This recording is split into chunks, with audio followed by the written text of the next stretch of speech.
Hi, welcome back to my channel. I have not done a video for so long, actually, it feels like, and I'm trying to get back into that sort of swing of things, but I want to try and make more like quality content, to be fair, because often I'm just in my house, or like, there's nothing wrong with it. At the end of the day, the vehicle of delivery is only one aspect, so I'm like, I want to use my camera today just because I've got the time and I've got the charge, it's got the memory, let's do it. So anyway, like, I wanted to talk about, okay, like, people and managing people, okay, because I feel like it's not something that I've done a massive amount of conversations. Well, I used to do loads of videos on narcissism, but I think it's just a really poignant question at the moment because of just how, I spray myself with this, just because of how, like, the world is after lockdown and stuff, and also how obviously that changes with like different life responsibilities and stuff like that, because, you know, like, I think it's just so important at the moment because of just like the astrological era change and everything, where we have to look to ourselves rather than other, to be able to actually ask ourselves what we need and ask ourselves, like go to ourselves first rather than looking externally. Like, that's what we've always done. Like, I'm not really trying to preach, but I think it's just like one of those things that, you know, is a good topic to kind of discuss, because like, I heard about this aspect of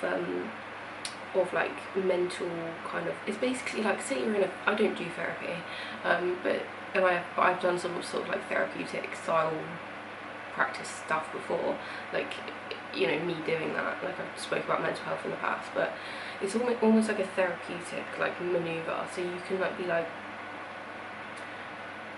sometimes it's like a way to manage your like mindset on the world, because especially, you know, we all have our vulnerabilities, we all have a natural level of narcissism as well, so it's easy to just like assume stuff about people, I swear, or like assume your obligation or like priority or like need. I think even priority works as well, because you can say like, other people must put me as a priority over their own selves. It's like, then you mirror that to yourself and say, I must put myself as a priority over myself, because what that does is it like, it first of all puts you in check, because you're like, oh, well, you know, I have to, you know, it basically, it makes everything make sense, I've noticed, if you flip it back on yourself, not in a gaslighty type of way, but a proactive, I choose to do this myself kind of way, because no one's going to, like, I think as well, metaphysically we create our own reality, and, you know, I don't want to sound too new agey and stuff, I have done a New Age to Jesus video, I experienced negative things dealing with the New Age too much, but yeah, like, I swear, like, we do create our own like universe metaphysically and stuff, and we create our own existence, like the whole, because people can only meet you where you are. Like, if you change metaphysically and you heal and you like see the world in a more free light, like I've noticed when you free yourself from trauma, it's easy to think that, you know, you're going to have to like assume all this responsibility of a healed person, and in a way you kind of do, but it's not in the same way as I thought. It's not necessarily assuming responsibility, because actually what you do when you heal is you realise that you've not really got any responsibility at all, apart from the responsibility you want to assign in your own free will. Like, you can completely, like, the world will continue without you being there, and that's one thing to have in the back of your mind, and it's another thing to actually put in to practice on purpose. But that is a good, I feel like, set point to have when it comes to healing, because obviously, yes, there's a place for community, there's a place for obviously being part of something, and, you know, in personal relationships, having like sort of determination and sort of persistence within that dynamic, But obviously when it comes to actually personally moving through the world, like, you can't enforce your own belief system upon anyone else. So if you want to be part of a community, you can't force really other people to accept you even within sort of reason, because people have their own trauma and their own reasons and their own priorities that they have to meet before they consider you, and they will have like a box for you that you will have to be in for sort of where you fit within their own lifestyle, you know. And this, it really is like a childhood, it's screaming childhood trauma to me at the moment. If you over pursue a place in other people's lives, it can be like a real reflection of where your needs weren't met as a child, and where you like crave that sort of healthy parent where you're not giving it to yourself. And the thing is as well about childhood trauma is that, like, when your inner child is like healing, basically, there's like a process for that. And I've heard it referred to like being in like a foster care system where, like, you know, you may have gone through like potentially a traumatic experience with the whole thing, but when you're like put with like a stable situation that you have to like, or like a new situation, regardless of what that is, because obviously people get put into that sort of system for many different reasons. It's not always because it's unstable, but you know, when you have to readjust, and like anyone has to readjust to anything, there has to be like a measured process that makes you feel safe, because safety is like the number one like thing that anyone needs to strive for, to be honest. Because, you know, if you don't feel safe, you can't feel joy, you can't maximize the sort of happy chemicals, because your body's sort of in fight or flight mode. So I noticed that as well as it being important to heal yourself, it's really just like an essential sort of like bodily, emotional, hormonal must, really, to be in a place of, also another thing I've come up with recently, integration of like other people. Because universally, when you attract a certain experience or a certain type of person, or you find yourself coming up against that, it's usually because you have to integrate what they are into yourself and into your like personal experiences that you've had in the past and stuff. Because if you're not able to do that, as I say, there will be an excessive amount of interaction with a certain experience or a certain type of person. And, you know, there's nothing wrong with having like periods of time where you sort of have experiences through seasons. I suppose it's not about minimizing that, but it's also about keeping in mind that, like, you know, if you are excessively to the point where it's uncomfortable interacting too much and experiencing too much of one thing, again, it's not about trying to control divine alchemy though at the same time, because divine alchemy is a thing and God kind of creates that. So I suppose it's about being comfortable where you are within your experience, but also just keeping that in mind of, like, you know, it can be just to avoid, you know, unnecessary levels of frustration. Because there's a phrase to say that if, you know, it will make you crazy to try and do the same thing over and over again and get a different outcome. So, you know, the only way to not do things the same way is to do things a different way. So I suppose it's about sort of integrating within whatever it is within yourself that needs to be integrated. Because also another thing we can do is project. Because you can be like, oh, this person, Joe Bloggs, thinks I'm useless, and then you turn it on yourself, I think I'm useless. And the thing is, the word useless is a very strong word, and it's like, but when you talk about people and their differences and their tolerances for different things and their life circumstances, you know, there can be a variety of different reasons why people are the way they are, and you know, one person's strength isn't going to be another person's strength. So yeah, it's also like being mindful of how, you know, other people will operate, I think, as well, because I was going into this video really trying to turn it back on myself, but it's really just like, it's really a process, and it's really a balance actually of having self-accountability. I'm probably going to do some journaling after this to do that whole mirror thing I was talking about,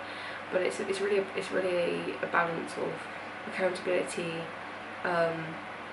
because and accountability for yourself and other people and the universe and God, or just like, because what I'm finding is, in the universe there will only be truth. If you look for truth, you will find truth. It's not about going up and counting all the pebbles on the floor and being like, the truth of this is that there's 100,000 pebbles, unless you've got that sort of mind where you like have to count all the pebbles, and I'm not trying to downgrade that in any way, but it's like, you know, if you want to find a truth in your own position of the world, I saw 11:11 on the clock. I think clearly I'm 11:11, who knows, or someone else is 11:11, I don't know. 11:11 is an angel number and it means angel. So again, we used to choose this video. I'm not advocating losing your age yet, that's my disclaimer, but I'm trying to talk about just the operation system of how the world works. And it's just that I've noticed, that sounds so preachy, but that like, you will find truth in a situation if you look for it, and there's always going to be a correct position for you to be in the world as it sort of stands at that time, and that will be dictated to you if you actually do what I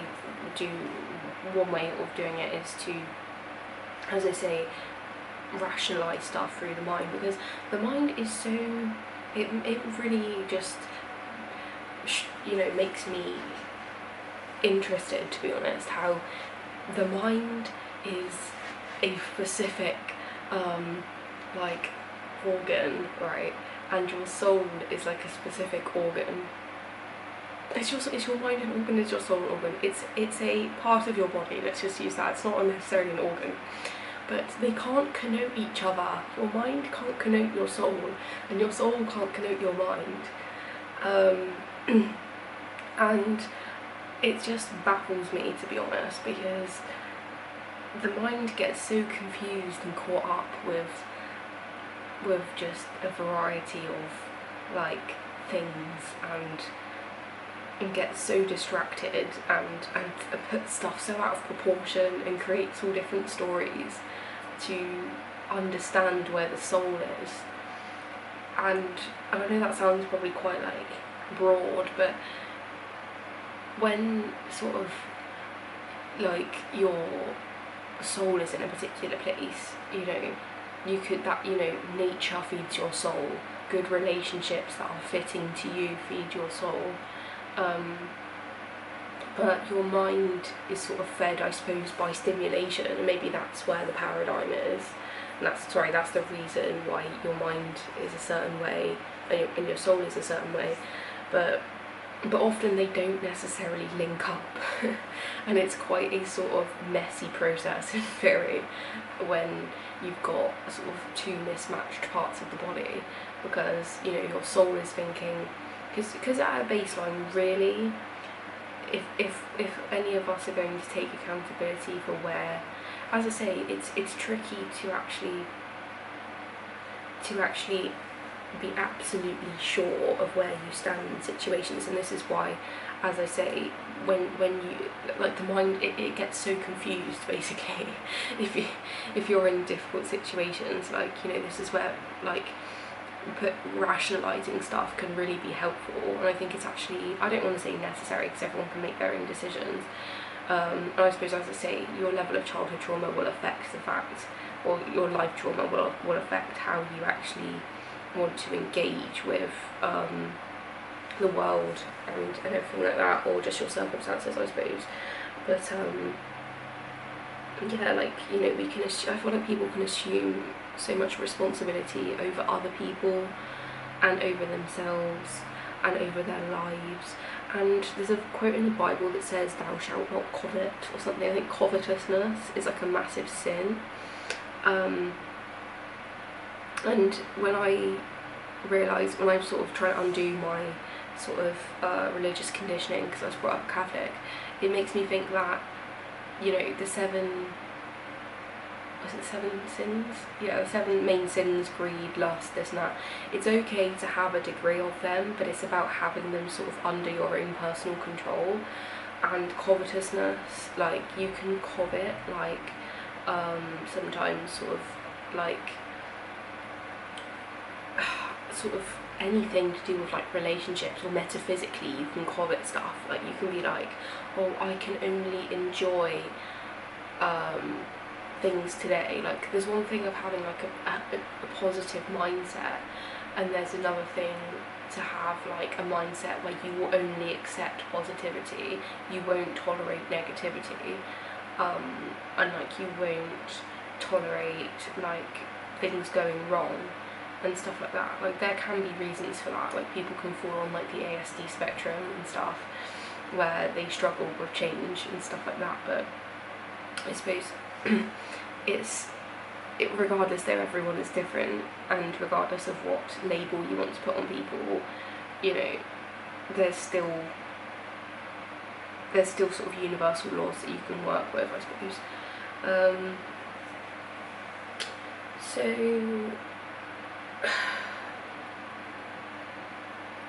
yeah, I don't know if there's a great deal else I want to say about that really, but I just thought accountability is really helpful, journaling can be really helpful, and just finding truth in that, because I swear it is there. Like, when you say like, oh, as I said, like,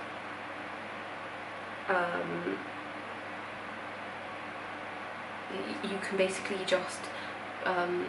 neutralise the over justifications and over presumptions of your own mind,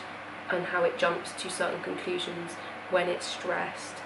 when it's out of control,